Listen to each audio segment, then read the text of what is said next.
And in Asia, markets mostly rose today as major Chinese indices leaped more than 4%. The Shanghai Composite added 4.09%. The Shenzhen Composite gained 4.899% to close at about 1,325.73.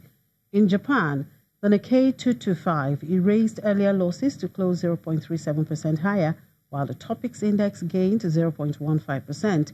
South Korea's Kospi gained 0.25% to close at 2,161.71. In Hong Kong, the Hang Seng Index rose 2.22% in afternoon trade. And U.S. stock futures traded higher in early pre-market trade ahead of earnings reports from companies. Our futures for the Dow Jones Industrial Average and the S&P 500 Index futures surged 0.34% each, while futures for the Nasdaq 100 Index climbed 0.71%. And away from the markets and back here, the Vice President, Professor Yemi Osinbajo, has declared open the 24th edition of the Nigerian Economic Summit in Abuja with the theme Poverty to Prosperity, Making Governance and Institutions Work. The summit, which is also presided by the Vice President, aims to foster open and continuous dialogues on Nigeria's economic development.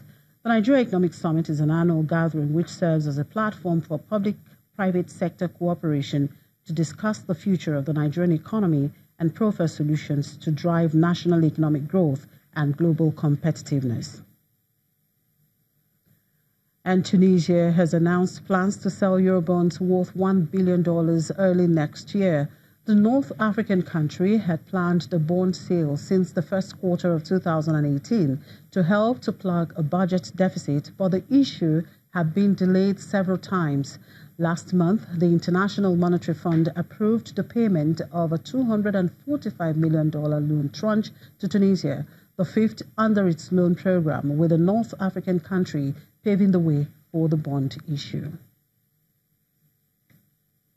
And Pan-African Banking Group, or Group, plans to raise $101 million via the largest ever initial public offering on the Abidjan Stock Exchange. The group, which operates in 12 countries in West and Central Africa, will list 20% of its equity by listing 6 million new and 7.8 million existing shares at a price of 4,100 CFA francs per share. The underwriting will take place from October the 29th to November 16th, while the final listing is scheduled for February 2019. And in Egypt, around 2,000 farmers have received training under a UN program meant to help them identify and treat disease and maintain crop quality both before and after harvest. This helps prevent loss and waste along the food value chain from production to sale. Let's watch this. After several years of poor harvest and low market prices, Egyptian grape farmer Mabruk Kamis is now working to increase yields on his farm. Mabruk is among farmers in the country who've been recently trained by the Food and Agriculture Organization on how to recognize and treat disease and when to harvest to avoid unnecessary loss in the field. The farmer recently learned new approaches to pruning, spraying, and other practices through the program. Mabruk and his family migrated to the community of Banga El Soko in the Nile Delta to run a small plot growing flame seedless grapes. But he has struggled growing grapes for 20 years with low productivity. Worse still, market prices for grapes can drop dramatically, especially during harvest seasons when there's a glut of grapes and other fruit. It can drop so low, in fact, that many farmers leave the fruit to rot on the vines instead of losing money hiring laborers and other essentials needed to harvest. As a farmer, of course, I love to be on the farm, to inspect the grapes and check them carefully for problems, to examine the leaves and branches, checking for diseases. Mabruk is not an isolated case.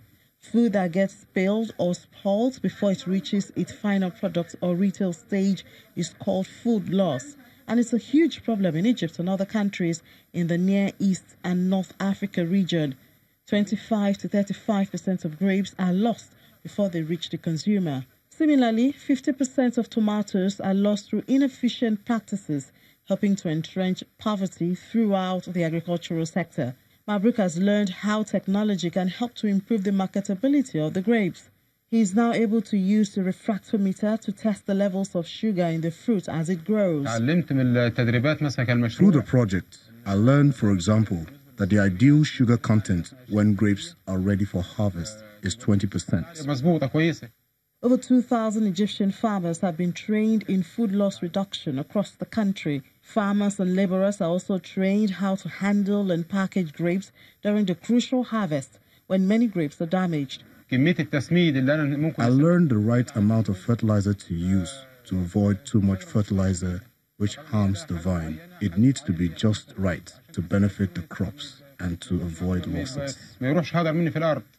FAO is working on a plan to construct a raisin drying facility that will enable farmers dry grapes and add value to their products. We'll take a break, and when we come back, we'll cross over to the Nigerian Stock Exchange for market update. To stay with us.